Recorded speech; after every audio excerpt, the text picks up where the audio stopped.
YouTube, what's good? Welcome to another episode of New York Prison Talks. If you're new to my channel, I ask that you please like and subscribe.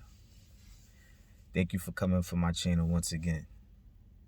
You know, I watch a lot of YouTube videos myself. You know, I really like YouTube. It's my thing. I like to watch people's point of views.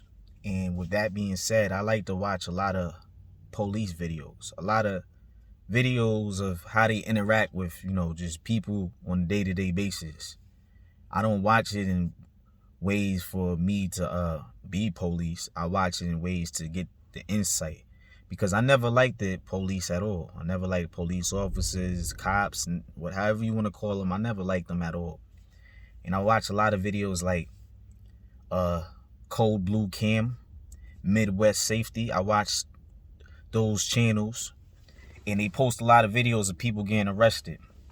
Yeah, some of it is edited and cut it out. I don't know exactly how much is the whole video, but I do see a lot of their interactions, and I get a lot of their insight and knowledge. They got certain procedures of the way they gotta act, and they gotta go through things, and I understand all of this now. Sometimes I used to think it was just they was probably just messing with me, and probably wasn't that.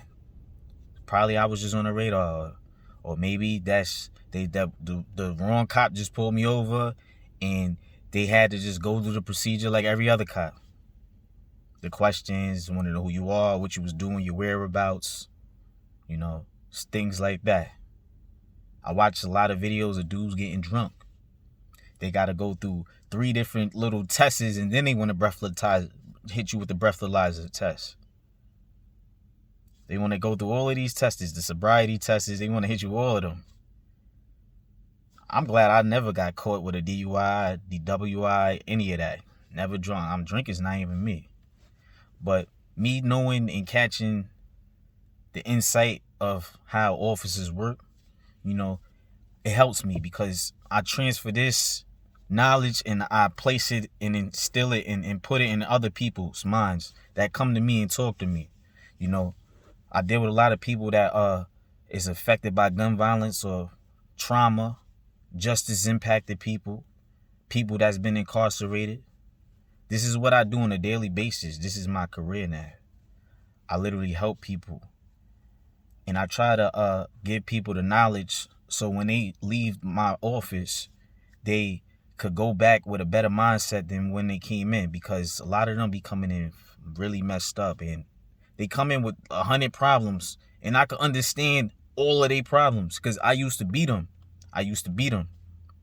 And it's hard to really try to get through people sometimes, depending on the age, or depending if they really want to focus or not.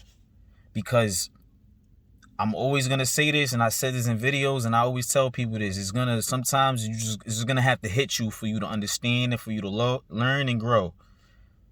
Like me, twice. Arrested twice. I'm not proud to say any of this at all. But it took for the second time for me to learn and grow. And me learning and growing got me a job where I could help and transfer the skills. I got transferable skills, and I could just feed this to other people, my knowledge. And I like to do that. People come to me and they see me as a safe space that they could just talk to me, and they just like to vent. Dudes come in and they don't be shy to tell me if they hungry. They don't be shy to tell me if they ain't got no money. Now, I can't just be giving people money. I don't do that, but I could redirect them to different resources. I could refer them and try to help them, because that's what I like to do. I used to be in those positions, in those predicaments, so I can understand somebody probably going homeless. I can understand probably somebody in a parole house dealing with issues. I can understand with somebody probably just coming home from probably doing 10 years plus, or whatever the case is, and they don't have nobody to help them. I can understand all of that, because that's what I like to do now. I do this every day. Dudes coming home all the time. A lot of people in New York is coming home, but a lot of people's getting locked up with crazy numbers too. And I try to tell people all the time when they in the streets, or when they in my office, whether they gangbanging or just doing anything dumb, I try to tell them otherwise.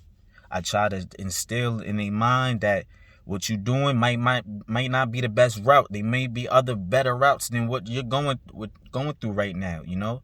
And I like to help people instill it to the way they understand and they could cope and get it. Because people really be struggling out here, and it's hard for me to, help everybody at once. But the ones that come, and I know the ones that really be needing the help. I asked somebody yesterday, did you eat? Are you hungry, bro? He told me he didn't eat since yesterday. You know, that kind of hurt my feelings. He told me and my coworker that yesterday. That kind of hurt and I know that hurt my coworker's feelings too. He felt that because he has the same type of heart as me. He has the same type of heart. He been through the same type of paths, and he can understand. He can empathize the same way I can empathize the situations that he's going through. Him not even eating. You know what my coworker did? He went and bought him a box of pizza right after that. Now that's not something we do, but we really care for people.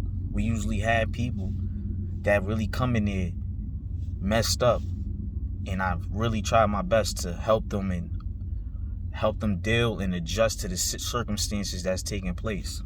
Like in prison, you got a lot of people that like to gangbang. These 19, 20-year-olds, they like to do it. They don't care no more.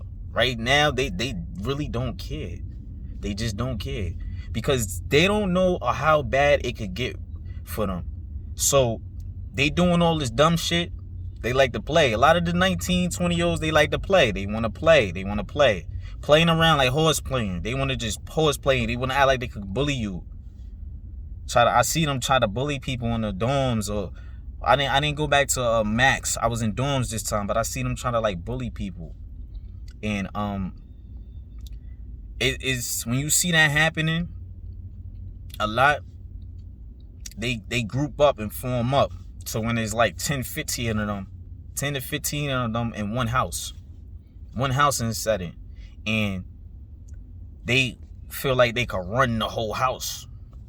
And if you're not a part of their loop, if you're not a part of their circle, or you just not, if you somebody mutual and they don't really know you or fuck with you, then it's basically they're gonna run down on you and it's gonna be problems. You gotta be somebody that's either a part of the circle or they know you and you just cool. You could be one of them cool old heads that they just gonna respect because you just cool. You feel me? It's different type of people in jail. The same way how it's a little bit of everything out here, it's a little bit of everything in prison, but just probably more like in ways where it's more on the dark side.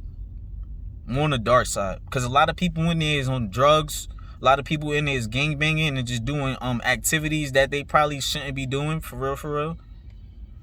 And then you got a little bit of people in there that's actually trying to go home, that's actually trying to do better themselves, self-care, try to put knowledge in their own mind, read a lot of the self-help books. Some people just like to play chess like I did, nice in chess. Anybody want to see me, you can see me online or come see me in person. I play that for real. And you got people that like to study, that go to college, taking vocationals, that really into their vocationals. Some people might get good jobs in jail. They actually got really good jobs. Not every jail, some certain prisons have good jobs. Like you could get a DMV job if you was in Green Correctional Facility. And when you go home, you could work for the DMV,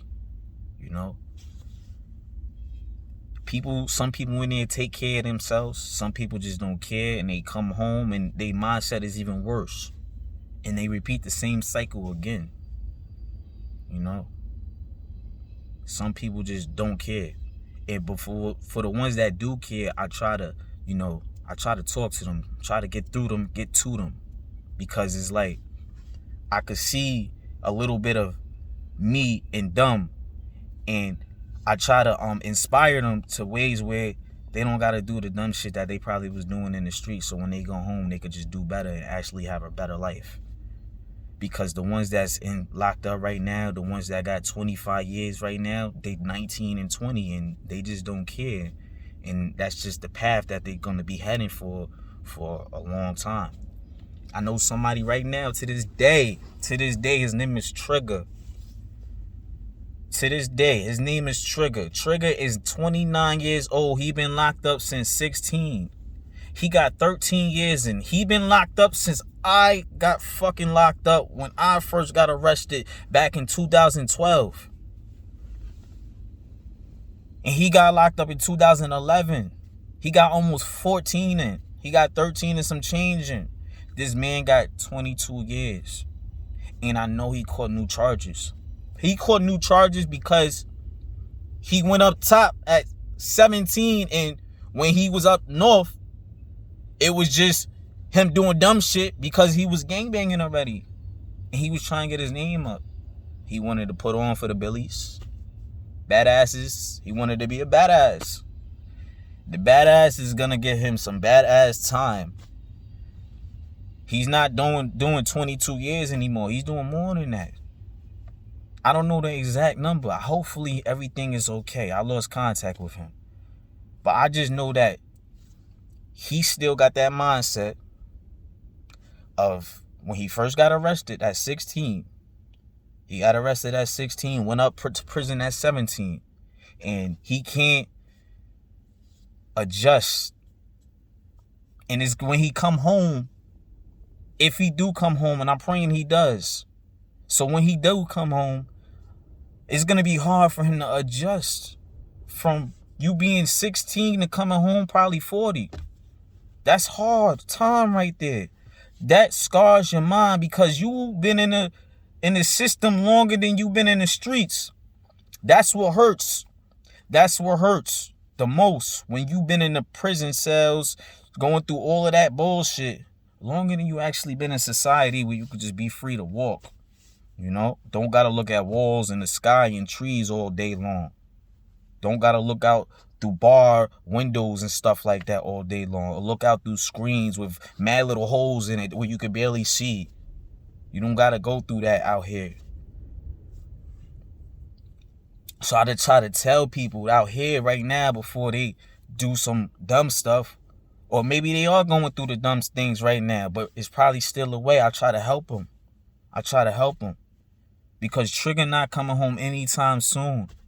I just told you, he only did 14 years, almost 14 years. That's nearly two-thirds of his bid he got in. Because he's doing more than that. He has to max out on the 22 and then do whatever else he has left added on to that. Because he just don't care. And there's many triggers like that in prison. There's many triggers like that out here right now to this day. And those triggers are going to be somebody like him. When they go to prison. And Trigger going to see them. And he's going to be like 40. Probably about to go home. Because this is how it be. He done been through it all. Then when you get older, that's when you want to calm down. You know? But life don't work like that. The courts of law don't work like that. They don't look at you like, oh, you older, you calming down. You calm down. You're okay now. Let's release you. You're okay. No, they don't care about stuff like that. You could be 60 in prison and they'll still douche you 24 months to the next parole board. Yeah. I seen that happen a lot of times. A lot of times to the old heads. But a lot of the old heads been getting released. They put a whole new cycle in. This cycle that's in right now, 19, 20s, all the young kids that's in their 20s, young boys that's in their 20s, gonna be in there for a while. That cycle's gonna be in that prison cells, prison system for a while. That whole cycle, the ones that got 20 to 30 years, that's only 20 years old, they're gonna be in that cycle for a long time. And when they're about to get released, they're gonna see a whole nother cycle coming. It's just cycles on top of cycles on top of cycles. So just literally, that's what prison is. You seen all different type of generations in prison. Literally. 30, 20, teens, 20s, 30s, 40s, 50s, 60s, 70s. I seen somebody 80 years old in prison. For real, I seen that. It's so many different generations in prison. They just be holding people, you know. Now, I don't judge people. I try not to judge people. I don't really care. I done been around the worst type of people. Like, I don't even judge people because I done seen all type of people. Like, nothing bothers me like that, to the point where I gotta feel offended by your behaviors from the past, because it was the past behavior. Now what matters is your present and the future. That's all that matters. What you did in the past, you might have to deal with it. You might have to eat that the rest of your life, but it is what it is. You open up that path, you open up that door, and you stepped inside of that door. And now you in that room, and it might be hard to get out that room. But that doesn't mean that there's things that's blocking you. You know, it might be an opening. It might just be an open you. And you just got to pay attention and see the light. Because if you don't see the light, things are just going to keep getting darker and darker and darker. Because once you see that demon in front of your face, you might not see the demon in front of your face. You might not see that demon in front of your face. If you don't see that demon in front of your face, that's when he going to get you. He going to pile you. He going to pile you. For real. A lot of people don't see that demons in their face. I don't be seeing the demons sometimes. That's why it called me and I got arrested. I was locked up, twice, because I let the demon get to me, get through me. You gotta know how to see through all of that. For real. And I try to help people doing that. Because a lot of people in prison right now, if they not gangbanging, they just get high. They getting high doing dumb stuff. Dumb stuff like just probably they owing everybody because they want to get high. And now they dropping slips and telling on people, or probably just they Jeffries in the crib, where Jeffries, the name of Fresh Prince of Bel-Air, the butler, Jeffrey. They call those people in prison Jeffries. Basically, you a house bitch. Basically, you in there probably cleaning clothes, washing clothes, and washing the dishes, washing all the pots. Every time somebody got a bowl and they ate their bowl, he probably give you my bowl. Yo, bro, here, wash my bowl. Here. You probably doing everything. You probably cleaning up their cubes. You literally Jeffrey. If they a porter in the house and they probably got to clean the bathroom or something, they might make you clean the bathroom. Jeffrey. You got Jeffries in the house. And those type of people be the ones that, get used all the time. Because the things about, the good thing about a Jeffrey is, to the ones that, that's actually supplying the Jeffries. See, most likely the Jeffrey is either a rapo or a fiend. Now, the fiend Jeffries usually be the ones that will do everything for you because they need that drug. Whether it's Janita, whether it's K2, might be coke, something, whatever drug it is. It could be Rimrons, it could be something. They will keep doing whatever because they know that you the man and you the plug and you the only one that got them drugs in the house. So they gonna be your best friend.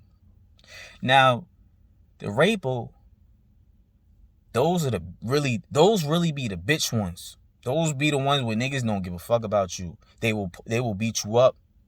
They will beat you up. Any little chance they could get. You go inside that bathroom or shower, they might smack you up. You might take a shower, they might run down on you and smack you up because you's a rapo. You a sex offender. Something like that. You got a sexual charge, a sexual act, and now they using you as the house bitch. Like, this literally, you literally, it might be 5-6 bloods having you wash their clothes, wash their bowls, clean their cubes. Might be more than that. Might be the whole dorm. I done seen them run down on the whole, they ran down on this one dude for the whole dorm ran down on him. The whole dorm. They ran down right on him because they found out he was a rapo. Police wasn't jacking him anyways. Because, listen, if police don't jack you, it's going to be 10 times harder. I guarantee you, it'll be 10 times harder for you if you're a sex offender in prison. Because you in the house where police don't like you now, and now they telling motherfuckers that about you. Because 9 times out of 10, they going to know what you locked up for. The ones that really be knowing, that be caring about who they be around, they really be knowing. Or most likely a nigga might tell a CO, I'm looking at the females, the female COs, because it be the female COs, the loopy ones, the loopy female, the ones that's young, that probably just started working there, probably got a year, probably 6 months in. This is Green Correctional Facility. That's a what they call it, RJT, something like that, for the rookies. That's like a rookie facility. They train all the rookies, correctional officers there, and there be a lot of females there, and a lot of them be working in the dorms, and they don't know better, and they the type that if you piss them off one time, they'll try to line you up with a whole bunch of blood niggas that they probably fuck with, and they probably try to get you to get shot or get you beat the fuck up. And there ain't no regular beatings. You really will get beat down. You will get, especially if the CO in the house is letting it happen. What? It's over. It's over. Only way you might get caught. And look, is if they gonna pull a pin. And this is what I mean by getting caught. They gonna pull a pin, right? The pin is, there's a little emergency red button on a radio, right? They press that button. They gonna call it in. A whole bunch of it's different ways they could call it in. But the main way they do it, they like to push that button so a whole bunch of police just start running in the dorm. When they all running in the dorm, they telling everybody, go to their cubes. They be like, on the count, everybody go to your cubes. Go to your fucking cubes. They be talking spicy. Go to your fucking cubes. Everybody in their queue, take your fucking shirts off. They want to do a body search. They be a whole bunch of officers in the dorm. So it's 50 people to a dorm now. It used to be 60. It's 50 people to a dorm. They tell you to do a body search, meaning take your shirt off. They just want to look at the top part of you. They don't tell you to take your pants off. If they see you got any scratches on your body, like they turn around through a 360. If they see you got any scratch, and they look at your knuckles and all of that, if they see you got any type of scratch, cut, you done. You just done. You better have reported that shit. Cause that almost happened to me one time. One time I had just got to the facility, and it had just went down, and they did a body search, and they was like, everybody take your shirts off. I had a cut on my knuckle, but I had reported it. And I'm letting him know, I just reported, like, this is not even old. You can see it scabbing up already. But it's just the principle of that. They be mad because, let's say if somebody got beat up in the house, they might not know who beat them up. So they try to look for people just to pick them out. Any little excuse to blame it on, you beat that person up. You probably wasn't even you. You probably just had that cut on you. So they like to run up in there and do a body search and pinpoint people out if they can't find out who did it. But if they can't find out who did it, they still gonna take the one who got beat up out the house. They might beat his ass too, just because. They might beat him up just because he's a raper, or they might just beat him up just because they don't like him, or they might just beat him up because he not telling. Facts. He might not be telling. They might smack him up. The COs. Oh, if you don't fucking sell, I'm gonna put you right back in the dorm. I done seen this happen. Literally, I done seen this happen. Dudes come right back in the dorm, get beat up again. Probably not the same day, probably a few hours later, and they might switch to the next shift. Because the one CO might be like, y'all better not do nothing on my shift, the rest of my shift. Because they start taking away privileges. They might shut down the TV, the day room. They might shut down everything. They might take the microwave away. You can't cook, turn the stoves off. That's what they like to do. They make sure that it'll just be boring where you don't do nothing. And then you basically just on cube confinement the whole house. Because you can't do nothing else but just use the bathroom and just go back to your cube. Because everything else is like the multi-purpose room. That's all the privileges. They take all of that shit. That's if they can't find out who did it. That's how the whole house could get punished. But if it's some shit where that the police officer was cool with the other police officers and he told them that, yo, I let them beat them up, that's a whole different story. It might not be nothing crazy, depending on how severe it is. The nigga bleed. That's what I'm saying. That's the only way they probably would call it in is if the police lined it up and that the dudes fucked the raper up too bad. Like too bad, meaning like he might need stitches because he might just got his head stomped in and he's bleeding like a motherfucker. That's when they might call it in. But if it's not that bad, they gonna let it rock out. They gonna let it rock it the fuck out.